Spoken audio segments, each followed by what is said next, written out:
our small business operators, it's great obviously to have people out spending money coming back in the door. That's what we want.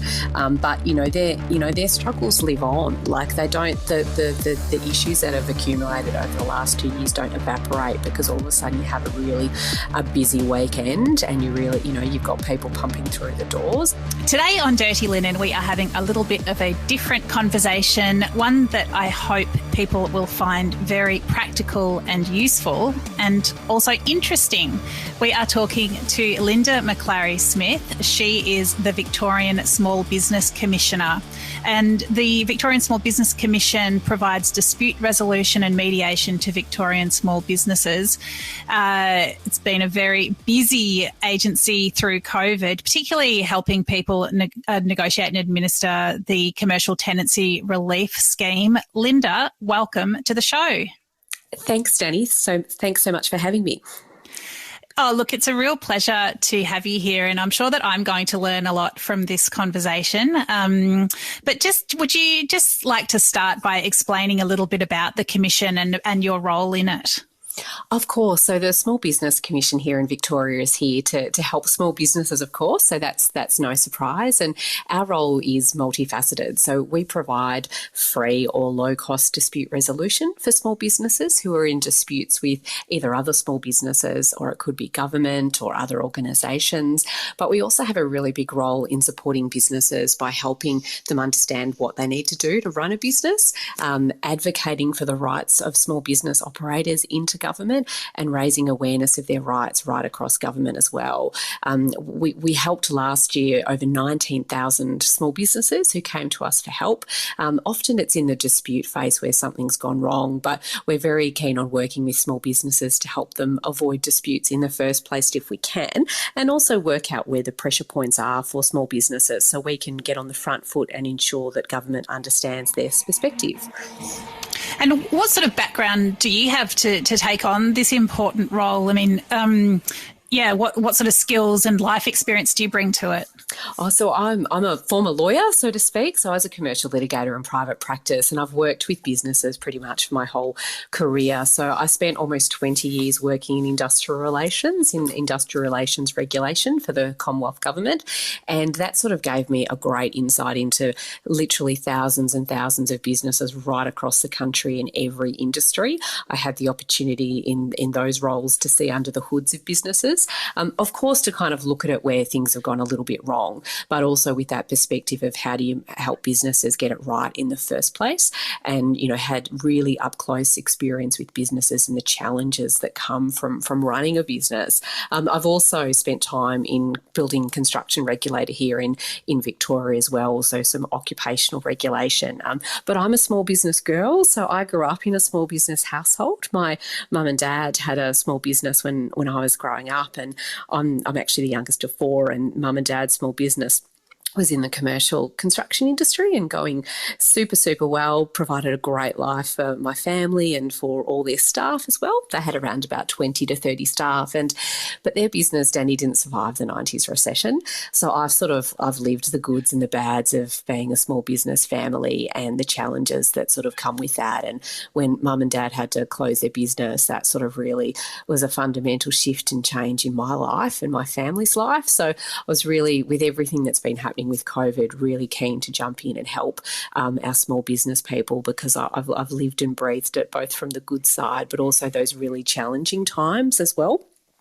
Yeah, that perspective must be so important with, for empathy with what people have been going through over the past couple of years. So from your perspective, most restaurants, hospitality businesses are small businesses. So I assume they're sort of under your auspices, or those are the kinds of businesses that can come to you.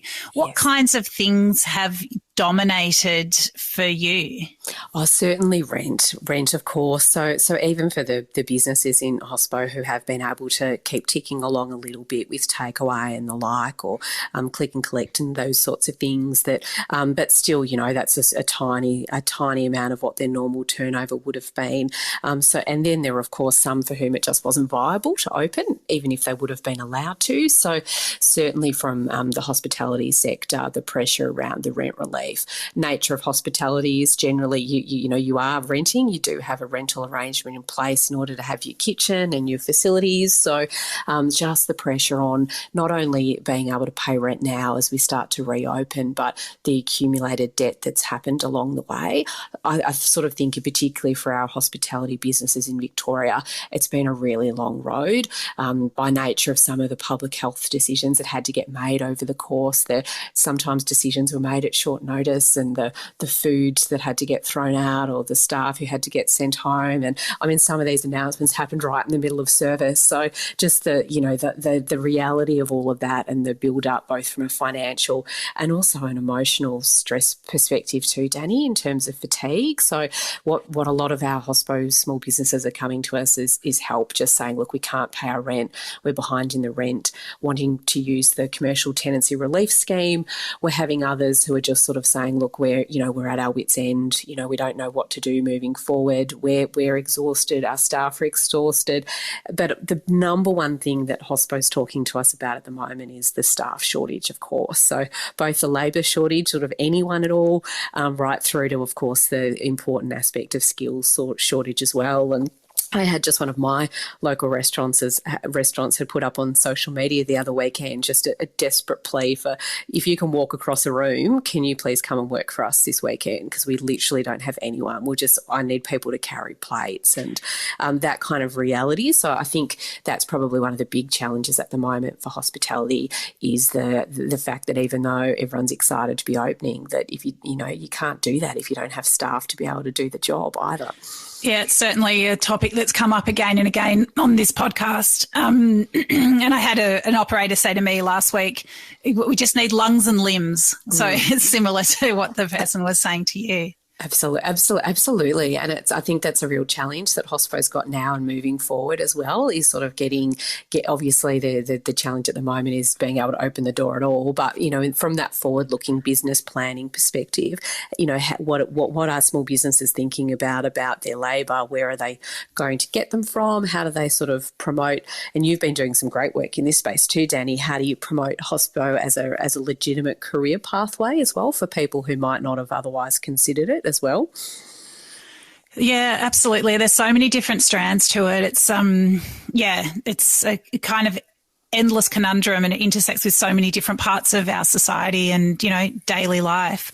It's a really interesting, it sounds like, can someone just ring you up and say, okay, my business is really struggling, I don't know where to turn, and you will provide support to them? Because it sounds quite all-encompassing. Yes, we can certainly point people in the right direction, and we're also supported by the Victorian Government's Small Business Victoria, who have dedicated services, sort of like even small business concierges if you're a really little sort of business, sort of under with less than 5 staff and things like that. But certainly the message sort of for out there to small business, where look, if you've got a problem, give us a call. If we can help you, we will, and if we can't, we'll absolutely know who to direct you onto as well. There's been a lot of good work happening at the local council level as well, where they've been setting up small business concierges. So that's another option too for our hospitality businesses if they are having a bit of trouble and they don't know where to turn, to call the economic development officers at their local council. Just call up the number and say you're a small business needing some help, and there's some great supports in place there, not only for running a business but as well around mental health and wellbeing. And there's some really great initiatives that there's a Partners in Wellbeing, for example, scheme at the moment that's providing free business support and advice, and for not only for mental health in terms of for our small business operators, but also around financial coaching as well. So I think that's one of the big things too, Dani, is that here in Victoria, the commercial tenancy relief scheme, the relief that's available for that runs out in the middle of January, on the 15th of January next year. So all of our hospo businesses that are, run on really tight margins at the best of times need to be in a position where they can start planning to repay back some of the debt that they've been accumulating during the shutdowns and the lockdown. So when the rent gets deferred, usually what we see from particularly restaurants and cafes, is that's not the only thing that's getting deferred. They might have maxed out their credit card, they've pulled all the money they could out of their super if they had super, and then also other debt loan facilities from banks and things. So we're really encouraging small businesses to start trying to look forward to that medium planning, because these businesses will need to be more profitable than they've ever been before in order to pay back some of their debts as well. It is pretty scary to think about, people are just looking to get to the next week and perhaps not looking to that medium and longer term. It's been a period where you can understand that the immediate has been quite overwhelming, and understandably people have just focused on that very short term, but of course you can't run a business like that forever. And it's really hard, Dani. Like, there's one, again, around me, there was a cafe that put up on social media a couple of months ago. Like, it's that like cash flow, exactly as you're saying. And they put a plea and said, we don't have money to pay our suppliers in 2 days. Can you please come and support us? Like, they literally were saying we won't be able to buy bread or milk. And what was really good about that was I went down to, get a sandwich and a drink or whatever to support them, and like obviously appropriately socially distanced with everyone, but there was a massive line because the people in the community saw that and they wanted to support their small businesses. So I think, aside from all the challenges, I think there's a really good opportunity for our hospitality businesses to really hook into that small business support local focus that has got a lot of traction in the last 2 years. So how do they really capitalise on that and sell their small business story and their experience? And I think too, Dani, sort of in the hospo space too, it's always been tricky to run a profitable business. There's lots of pressures, there's lots of expectations from consumers. And one thing that I'm hearing at the moment is that some of the hospo businesses are really taking this opportunity now, mainly through desperate measures, but sort of saying, okay, well let's look at this. Let's look at the prices that we're charging to our patrons. We might not have put up our coffee price in 10 years and that's not reasonable.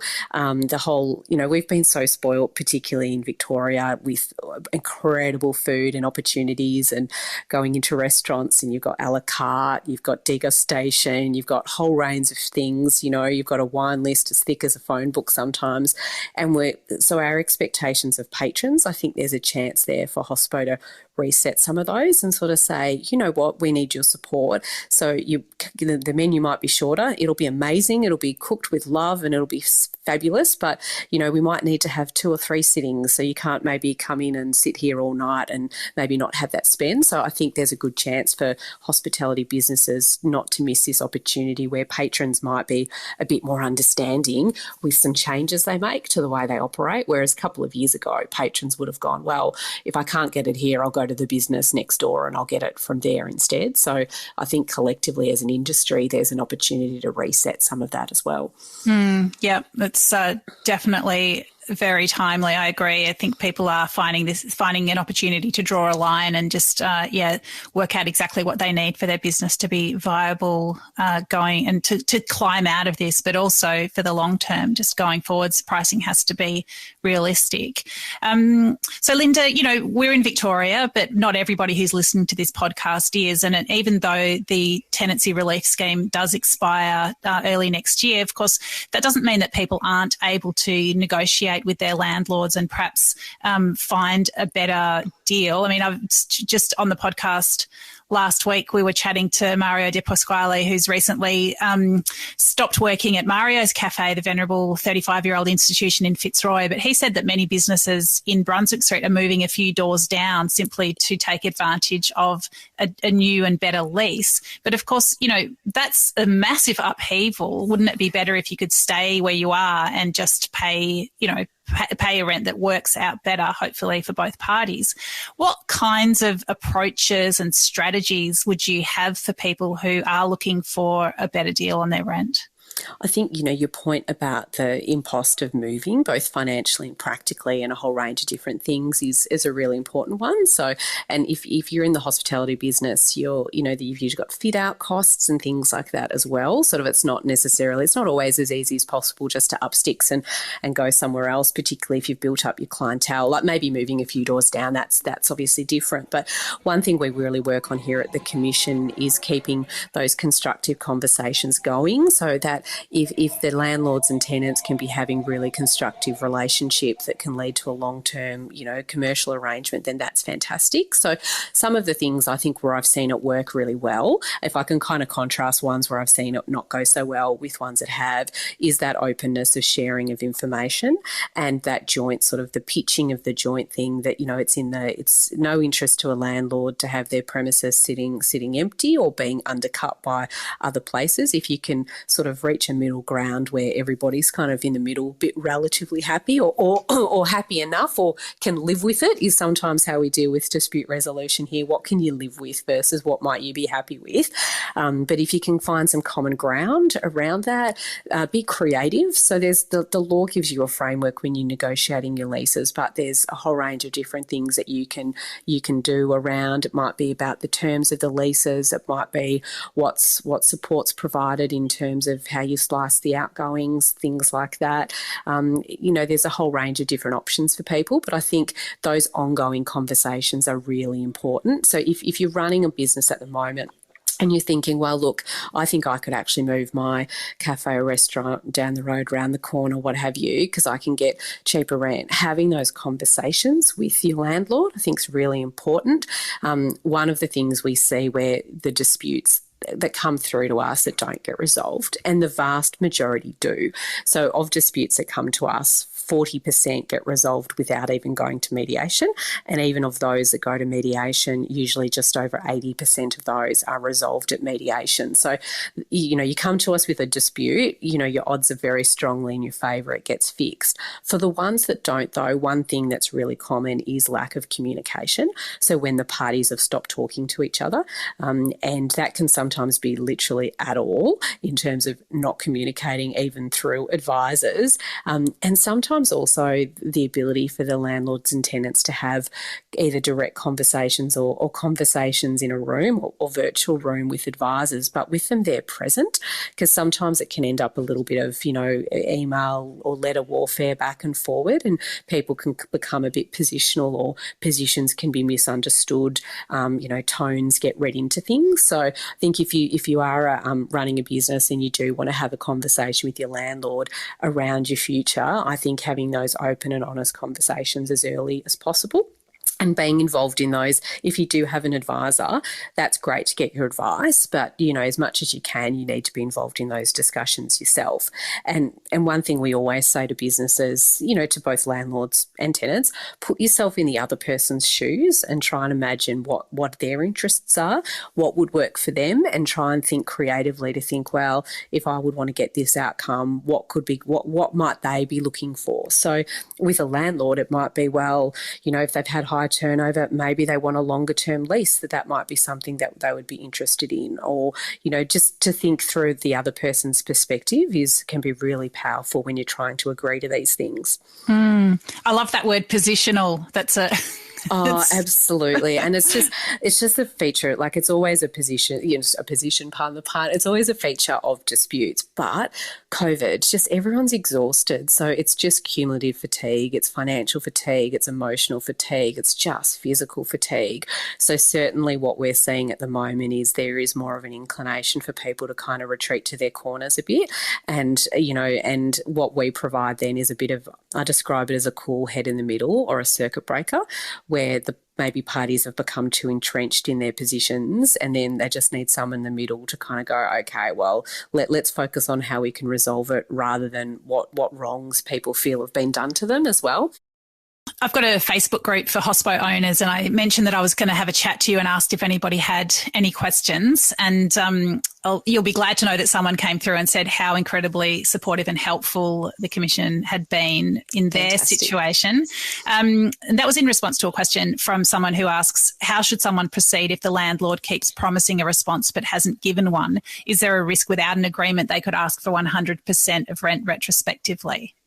Well, that's it. So there's obligations on the landlord actually to reply in a required time. If the tenant's put through a compliant rent relief request, there's actually the landlord's obliged to actually respond within 14 days, and then the same is the same for the tenant as well.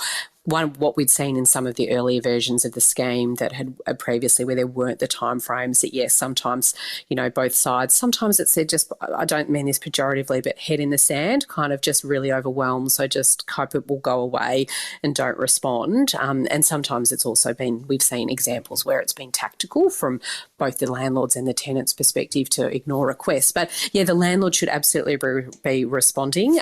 They must respond if a compliant rent request. And that if the tenant has the option of coming to us to assist, and I have the option of issuing what's called a binding order. So if a tenant's made a compliant rent relief request and we've had a go at trying to, and they can't agree, and we've had a go at trying to mediate it and it's not been successful, or the landlord's just refusing to negotiate in good faith at all, I have the ability to issue a binding rent relief order which actually prescribes what the rent relief should be as well. So I'd encourage that business, if that's a live issue for them, to give us a call. And look, even if they haven't fallen formally into the scheme, if they're outside that, we can no doubt help. It sounds like we could provide some assistance in some tactics in terms of how to address it with the landlord. Brilliant. They'll be glad to hear that. And somebody else, this is, I think, more on that sort of business concierge side of things. There's one person who's got in touch to say that they haven't been able to get a response from Business Victoria about their hospo grants that they believe they're eligible for. And I know that there are a lot of people in that boat. Is that something that you're able to smooth a path towards? Yeah, certainly. If people have concerns, so I know Small Business Vic have been working really hard to get through the processing of the grants within a quick time frame. I know that there's sometimes ones that, just that's not been their experience. So we have, if people email inquiries at vsbc.vic.gov.au, and Dani, I can shoot you the contact details so you can share them with your crew as well, if people have got a specific case where they've tried to get traction with Small Business Vic and they're not, definitely shoot it through to us, and we can touch base with Small Business Vic. Amazing. They'll be really excited to hear that as well. There's a lot of information on the vsbc.vic.gov.au website about the kinds of areas that you can assist in. And one that I found really poignant, and I'm sure there's so many personal stories behind it, but it's, should I close my small business? Yeah. Can you speak to that a little bit? Yeah, look, it's a really important point, and it's one of the things I think it's hard at the best of times. But, businesses can be incredibly successful, do a great run, and then time just gets called anyway, or it's no longer, people don't want to work on it. And I think we've got an opportunity probably as a community and a society to not always look at business closure as a failure, and even for businesses that may need to close now because of it just can't survive anymore. It's important, I think, for those people to reflect on all the awesome stuff they have achieved, all the people they've employed, all the suppliers that they've provided money to and supports to over the years as well, even though it might be really hard. So if you've got listeners who are thinking that it is potentially an option that they need to consider, talking to their advisors as quickly as possible. So accountants, your bookkeepers, there's lawyers as well, but usually your accountant or bookkeeper are a good first start. And then just planning for how you would actually transition out of the business as well.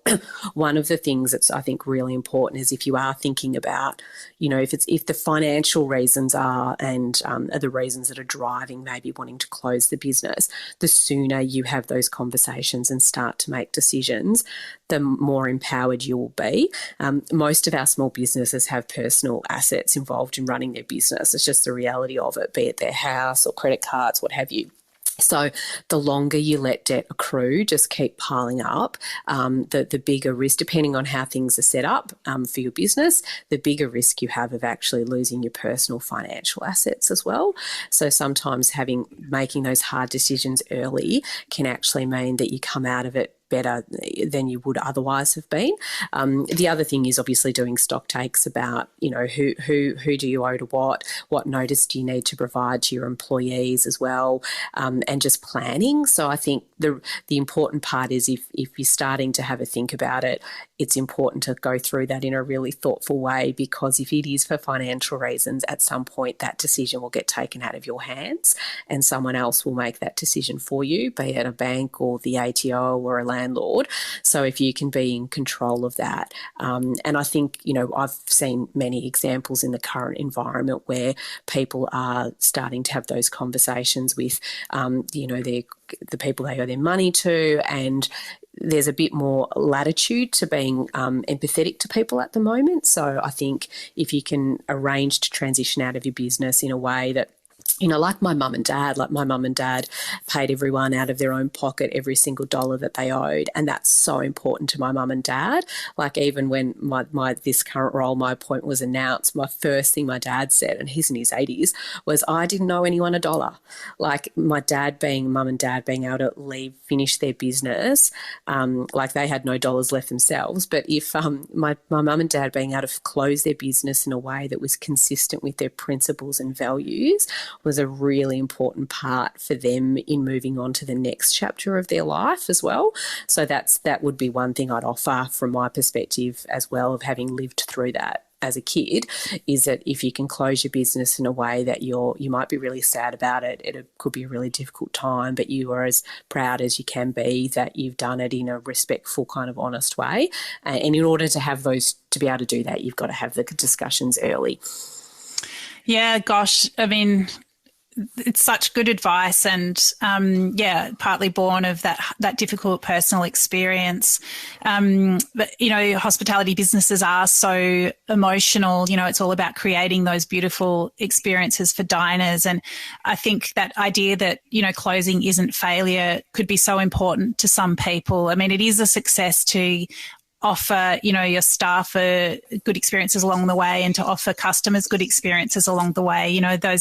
Like that will never be taken away. It reminds me of a really powerful conversation that we've had on this show with Joseph Abood, who closed Bar Saracen in the city during this difficult period. And just it's such an emotional decision, but I think one that if he looks back now, months later, he is, pretty clear was a difficult one, but a good one. I think, people really need to know that there is another side. Like, time will pass, and you will move. Like, the feelings will move, and the practicalities will change as well. That's right. Relief for some of the small businesses I've spoken to who either have closed or are, in going through the motions of doing it. They've talked about the relief, like the weight off the shoulders of kind of knowing that they feel like there's an outcome now. They feel like they're doing something as opposed to things are being done to them, and just that lifting of that mental burden and the stress and the pressure that people have been, working under as well. So, they're tough decisions, but I think there's a lot we can do to be, thankful and appreciative for the small businesses who have had a great experience. Like, we've enjoyed it. They've had a great experience. They've been an employer. It's been fabulous. Just because you're closing it now, even if you close it with debts and stuff, that doesn't mean you've been a failure, particularly at the moment with COVID. It just means it's time to move on to different things.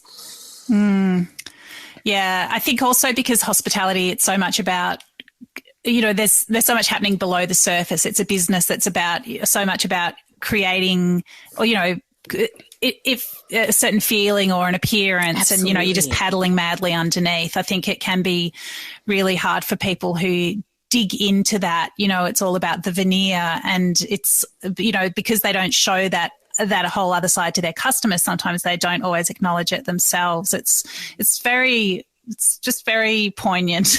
It's hard, isn't it? Because like running a business is a skill set in itself, irrespective of what you go into. But you're amazing cutting hair or whatever. You're a brilliant chef, or you've got really creative ideas about how you want to serve people. So you want to set up a restaurant, cafe. But then, like, that's one thing. Like, whatever industry you're in is what you're passionate about. That's why you jump out of bed in the morning, and probably collapse into bed at the end of the night.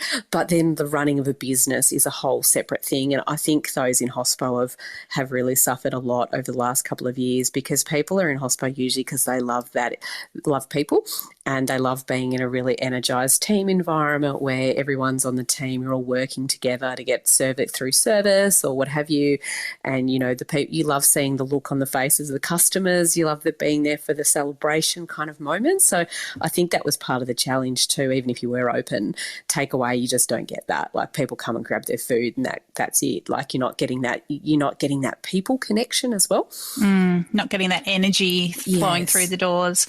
Mental health is also part of your purview, and gets a whole section on the website. Can you talk about ways that you support businesses to look after their mental health? Absolutely. So we've got a couple of resources that are available, and one that's really important, which is available entirely free of charge through the Victorian government, is that's the Partners in Wellbeing. So it's available weekdays and weekends, and it's a free and confidential helpline for small business people. And this is the one I was referring to earlier, where you can get mental health coaches who can actually help you to improve your sense of wellbeing and develop coping strategies, and also the financial experts who can offer advice about managing debt and financial concerns. We've also partnered with Beyond Blue as well to develop a specific guide for small business owners around creating their own mental health plan, and that plan and so this is all available on our website, includes thinking about your mental health, identifying what your stresses are, recognising how you can help recognise changes in yourself, and how you can plan steps to take if you're starting to feel that. And we've also worked with Beyond Blue around their new access for small business owners, which again is a small business owner context. And Lifeline, of course, is available. We're seeing more and more small business owners who are just incredibly distressed. We work in the dispute space, so it's not uncommon for people to be upset when we're talking to them. But, from levels of, being upset about a bit angry about how someone's treated you is the par for the course, but at the moment the levels of distress are much, much higher. So I just encourage people that obviously, from a priority perspective, if you're really feeling like you're in a bad way, Lifeline's available 24/7 on 13 11 14. You can reach out through that Partners in Wellbeing program just to start having some conversations. If you feel like you're ready to sort of dive into addressing how you can sort of help yourself, then that's our small business owners guides for you. And there's also great information available at headsup.org.au for small business owners around your role as an employer. So most people in hospo obviously are employers, so there's some really great resources there, including online training and strategies for supporting staff. There's also templates for developing a mental health and wellbeing policy, and also help for minimising job stress as well. So some of the things that we've really been encouraging our small business operators to do is, particularly through lockdowns, staying connected with friends via whatever means. So, video calls, social media, chatting, and now that we're allowed out, to walk and do all kinds of different exercises, thinking about the value of a daily walk and getting out and having a chat to someone, those kinds of things are really, really important. But I think, if you are feeling overwhelmed or stressed, there are people who are here to help you, and you're not the only one. So that's the thing. There's no shame in asking for help. There's lots of help available, and the feedback I've got from some small business operators would just bring tears to your eyes about some of the stories about how the help has actually helped. I think one of the challenges with being a small business operator is you're everything to everyone, and one of the unique things about COVID is, normally if you're going through some business issues or challenges as a small business, yes, of course, they still come home with you. You can't forget about them, but your whole family's not living through it at the same time. Whereas our small business operators have been trying to operate their businesses, or hibernate them while they themselves have been living through COVID lockdowns and worrying about COVID. They might have been needing to do that while they're homeschooling kids or what have you. They might have loved ones who've lost their jobs and everyone was worried about catching COVID, of course, and getting really sick. So I think that's probably one of the unique things at the moment is to say to everyone, like, if you are struggling, it's okay, because I think pretty much everybody is struggling to some degree.